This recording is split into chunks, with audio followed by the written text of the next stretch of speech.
Hello everyone, welcome back to GK today. तो आज हमारे कैटेगरी वाइज लेक्चर्स का सेकेंड क्लास है। फर्स्ट लेक्चर में हमने कवर किया था all the important government schemes, जो कि आपके एग्जाम के पर्सपेक्टिव से काफ़ी ज़्यादा इंपॉर्टेंट है।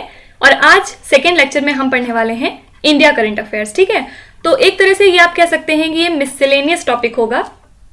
एक्चुअली ये जो 14 कैटेगरीज हमने बनाई हैं, इनमें हो सकता है कि कई ऐसे करंट अफेयर्स हैं जो किसी भी कैटेगरी में लाई नहीं कर रहे होंगे, तो उसको हम लोग ने सेपरेटली इंडिया करंट अफेयर्स के नाम से कवर किया है। ठीक है, तो किसी स्टेट के बारे में सपोज कुछ ऐसा है जो आपको मुझे बताना है, तो वो सारी चीज़ें आज हम लोग इस लेक्चर में कवर कर लेंगे। फाइन।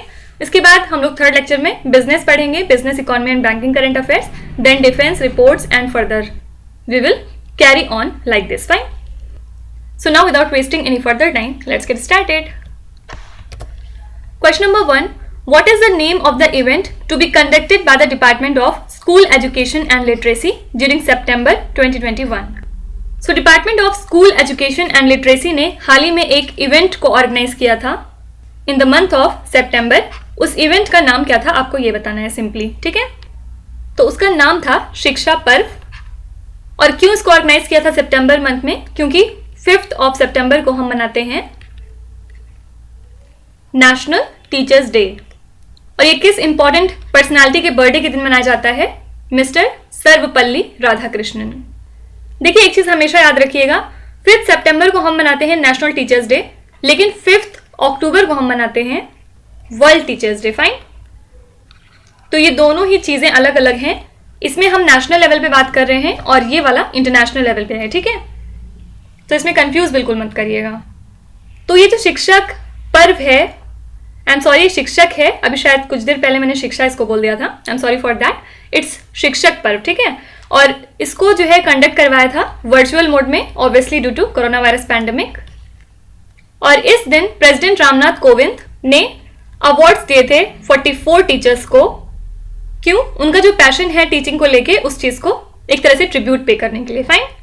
साथ ही याद रखिएगा, जो नेशनल अवार्ड टू टीचर्स है वो सबसे पहली बार 1958 में इंस्टीट्यूट किया गया था। और तब से ये हर उन टीचर्स को दिया जाता है जो कि बहुत ज़्यादा डेडिकेटेड होते हैं अपने बच्चों को पढ़ाने के लिए, elementary as well as secondary schools दोनों में ही। Fine. Question number 2. Which e commerce platform has announced the launch of Kisan store? तो इनमें से कौन है जिन्होंने अभी रिसेंटली किसान स्टोर के नाम से एक ई कॉमर्स प्लेटफॉर्म को जनरेट किया है?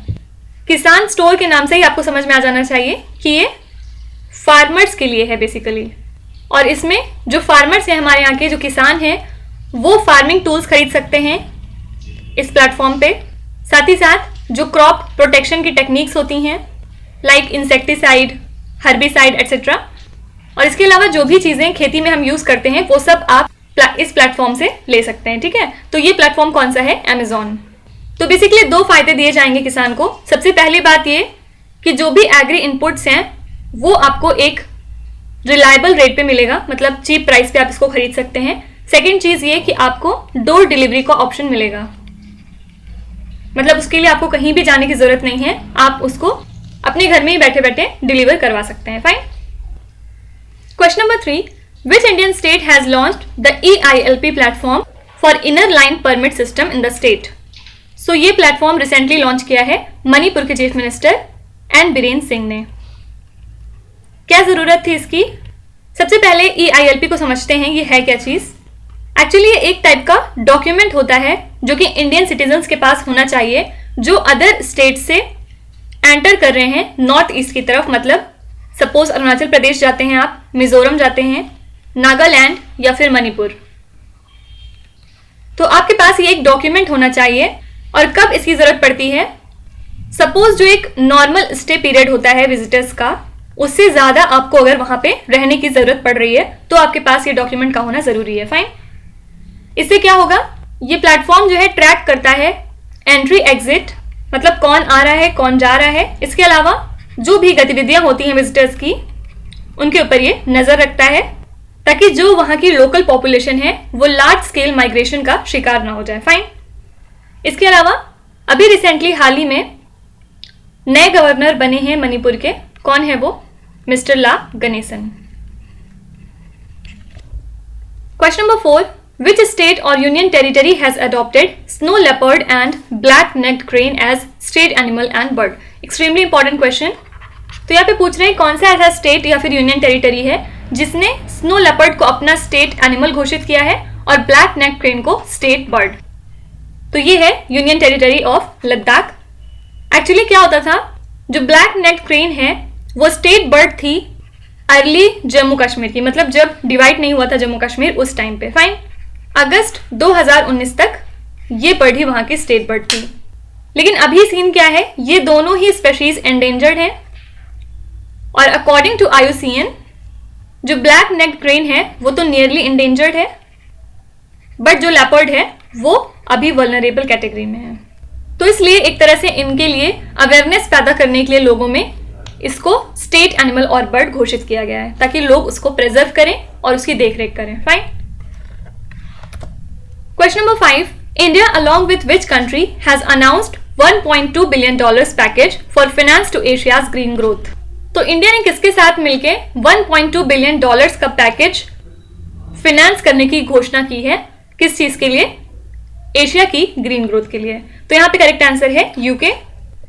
तो इस पैकेज के अंदर में $1 बिलियन का इन्वेस्टमेंट करेगी CDC. CDC क्या है? ये यूके की एक डेवलपमेंट फाइनेंस इंस्टीट्यूशन है जो कि वर्क करती है ग्रीन टेक्नोलॉजी को प्रमोट करने के लिए. साथ ही CFLI that is the climate finance leadership initiative India partnership, इसको भी लॉन्च किया गया है. किस लिए? ताकि जो प्राइवेट फंड्स होते हैं उसको रेज किया जाए to implement green projects in India. Basically इस पूरे का मोटिव ये है कि जो एशिया की ग्रीन ग्रोथ है उसको काफी ज्यादा डेवलप करने के लिए ये स्टेप्स लिए गए हैं. Fine. Question number 6. University of health sciences bill has been passed by the assembly of which state? तो ये बिल कौन सी असेंबली ने पास किया है? यहाँ पे करेक्ट आंसर है उड़ीसा. देखिए अभी क्या होता है, वहां पे जितने भी मेडिकल और पैरामेडिकल इंस्टीट्यूशंस हैं वो एफिलिएटेड होते हैं डिफरेंट यूनिवर्सिटीज से. ठीक है. लेकिन अब क्या होगा, इस बिल के बाद जितने भी मेडिकल और पैरामेडिकल इंस्टीट्यूशंस या कॉलेजेस होंगे वो सारे के सारे एक single university of health sciences से एफिलिएटेड हो जाएंगे. ठीक है. तो ऑल्दो इसका बहुत ज्यादा ऑपोजिशन हो रहा था वहां पे उड़ीसा में, लेकिन फिर भी इस सब के बावजूद इस बिल को पास कर दिया गया है. फाइन. तो ये स्टेप है किसका? उड़ीसा का. Question number 7. Which Indian company has recently raised $750 million through sale of green bonds? तो अपने ग्रीन बॉन्ड्स को बेच के कौन सी ऐसी इंडिया की कंपनी है जिसने $750 million रेज किए हैं?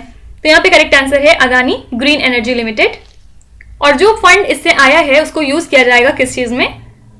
जो भी इसके अंडर कंस्ट्रक्शन प्रोजेक्ट चल रहे हैं उनको कंप्लीट करने के लिए. तो अब इसी के साथ ही अदानी ग्रीन एनर्जी लिमिटेड के पास सफिशिएंट फंड हो चुके हैं कि वो अपने टारगेट को अचीव कर सकें. उनका टारगेट क्या था?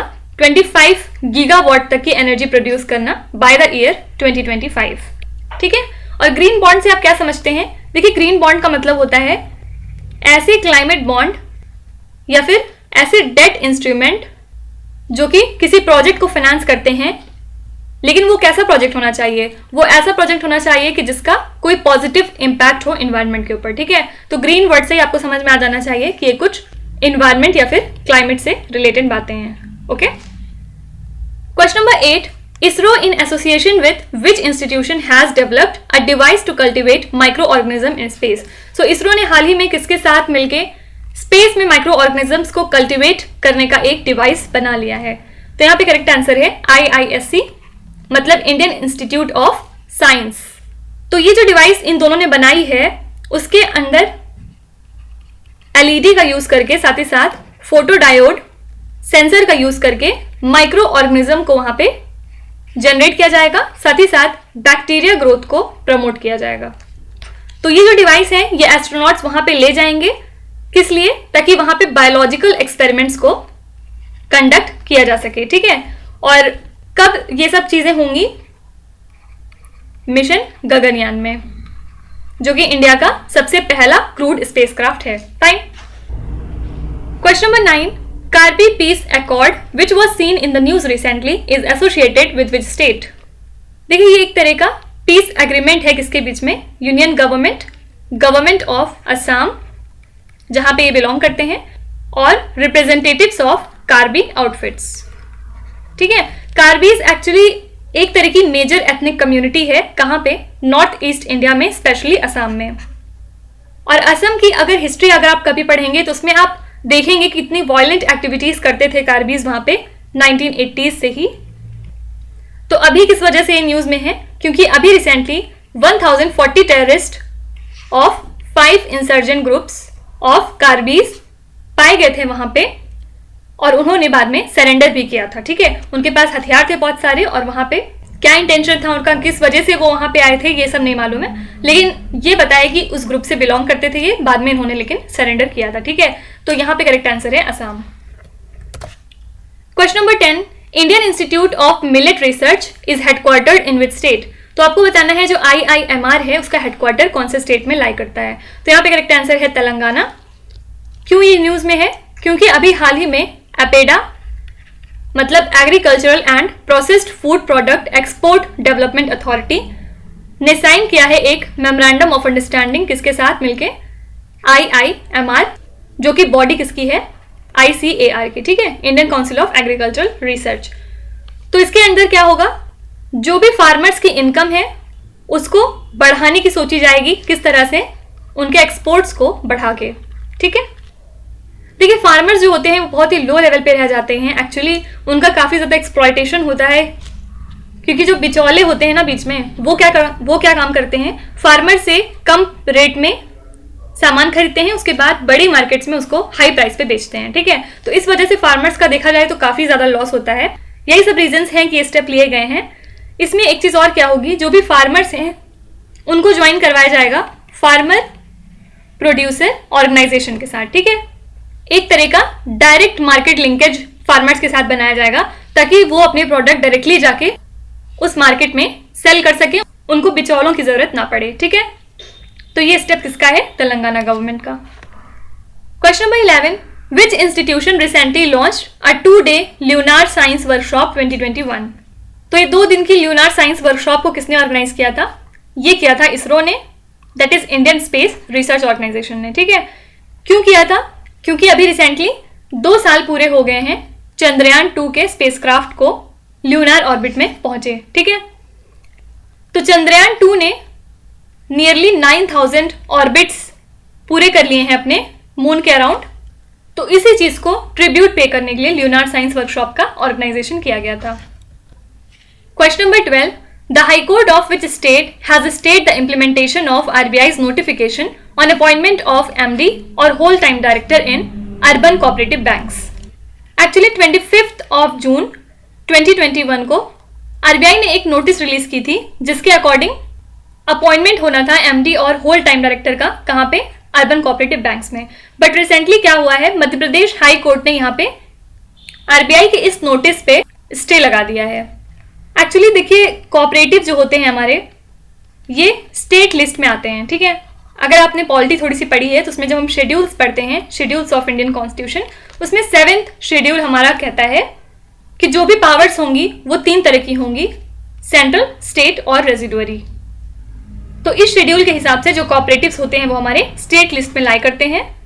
इसलिए जो पावर होनी चाहिए लेजिस्लेशन बनाने की with respect to cooperative banks, वो स्टेट की होनी चाहिए। ठीक है, ना कि सेंट्रल की।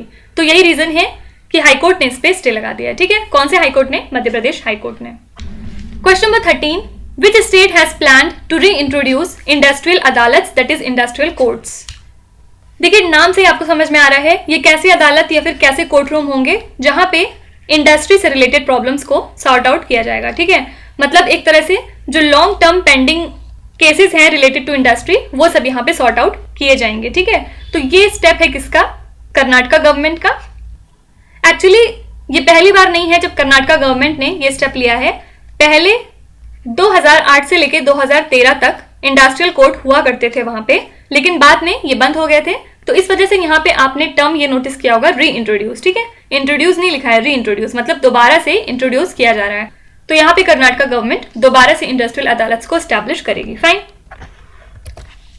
Question number 14, India has signed a memorandum of understanding with which country to reconstruct heritage sites and health sector projects affected in 2015 earthquake. तो हाल ही में इंडिया और नेपाल ने एक MOU साइन किया है जिसके अकॉर्डिंग इंडिया हेल्प करेगा नेपाल को रिकंस्ट्रक्ट करने में उसके 14 कल्चरल हेरिटेज साइट्स को, साथ ही साथ 103 हेल्थ सेक्टर प्रोजेक्ट्स को। ठीक है, एक्चुअली ये सारी चीजें डैमेज हो गई थी 2015 के अर्थक्वेक में, लेकिन अब फिर से इनको रिफर्बिश करने का काम शुरू किया जाएगा। फाइन।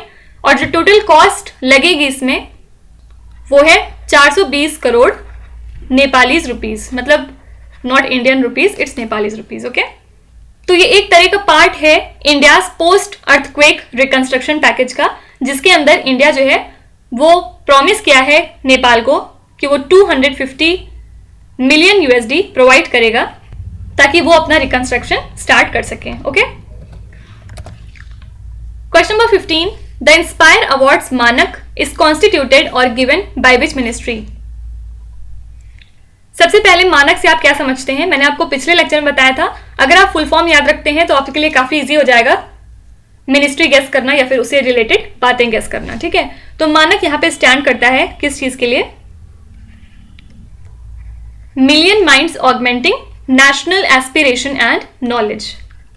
तो जहां पे नॉलेज वगैरह की बात होगी वहां पे किससे आप एसोसिएट कर सकते हैं? Ministry of science and technology. ठीक है, कुछ नया डेवलप करने की अगर बात होगी या फिर कुछ इनोवेशन की बात होगी तो वहां पे साइंस एंड टेक आ जाता है। ठीक है, और ये स्कीम इसलिए लॉन्च की गई है ताकि जो भी स्टूडेंट्स हैं 10 से 15 साल के बीच में जो कि 6 to 10 स्टैंडर्ड में पढ़ाई करते हैं, उनके अंदर अगर कुछ भी इनोवेटिव आइडिया आता है तो उसको प्रमोट करने के लिए। ठीक है, ताकि वो फ्यूचर इनोवेटर्स बन सकें। सिंपली आप इसको ऐसे कह सकते हैं। Okay, question number 16, recently with which state Parshottam Rupala, union ministry of fisheries, animal husbandry and dairy, has chaired a review meeting. तो हाल ही में जो हमारे यूनियन मिनिस्टर हैं fisheries, animal husbandry and dairying के लिए, उन्होंने कौन से स्टेट के साथ एक रिव्यू मीटिंग की है? तो ये मीटिंग हुई थी उनकी उत्तर प्रदेश के साथ, और यहां पे उन्होंने ये रिव्यू किया था कि जो एनिमल हस्बेंड्री और डेयरी स्कीम्स हैं वो किस तरह से इंप्लीमेंट हो रही हैं स्टेट में, साथ ही साथ कितना स्टॉक है वहां पे अभी एनिमल हस्बेंड्री का और डेयरिंग का, ये सब चीजें भी देखी गई थी। इसके अलावा कुछ एडवाइस दी गई थी स्टेट को। क्या एडवाइस दी गई थी?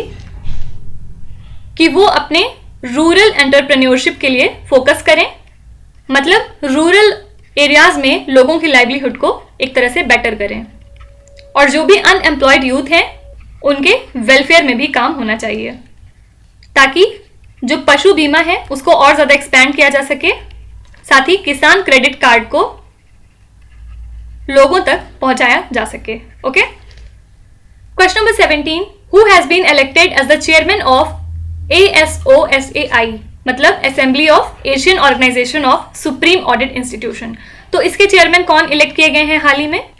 करेक्ट आंसर है यहाँ पे GC मुर्मू। आपको मुझे ये बताना है कि GC मुर्मू कौन सी यूनियन टेरिटरी के फॉर्मर लेफ्टिनेंट गवर्नर रह चुके हैं। आपको कमेंट में ये लिखना है, ठीक है। तो GC मुर्मू चेयरमैन बन गए हैं ASOSAI के किस टाइम पीरियड के लिए? 2024 से 2027 के लिए। ओके, और इंडिया होस्ट करेगी 16th असेंबली इस इवेंट की in the year 2024। Question number 18, in which city environment minister Bhupendra Yadav has launched the first functional smog tower of India. तो हमारे जो environment, forest and climate change minister हैं भूपेंद्र यादव, उन्होंने हाल ही में वर्चुअली इनॉग्रेट किया है फंक्शनल स्मॉग टावर को। कहां पे? आनंद विहार, दिल्ली में। और क्या है ये स्मॉग टावर? ये एक तरह का एयर प्यूरिफायर है जो कि रिड्यूस करेगा एयर पोल्यूशन को थ्रू द फिल्टर्स, मतलब फिल्टर का यूज करके, ठीक है। और ये टावर बनाया किसने है? Tata project limited with NBCC India limited, ठीक है। So that's it for today. I hope you have like the session. आप अपने रिव्यूज और सजेशंस हमें कमेंट्स में बता सकते हैं। अगर आप कुछ भी इसमें इंप्रूवमेंट चाहते हैं या फिर इससे रिलेटेड कोई भी आपका सजेशन है तो आप डेफिनेटली हमें बता सकते हैं। हम उसको पूरी कोशिश करेंगे इम्प्लीमेंट करने की। साथ ही साथ इसके अलावा जल्दी हम लोग 3rd लेक्चर करेंगे इसका, तो stay tune. Thank you so much for watching and please do not forget to subscribe to GK today. With this Meenu Zaid Sana signing of.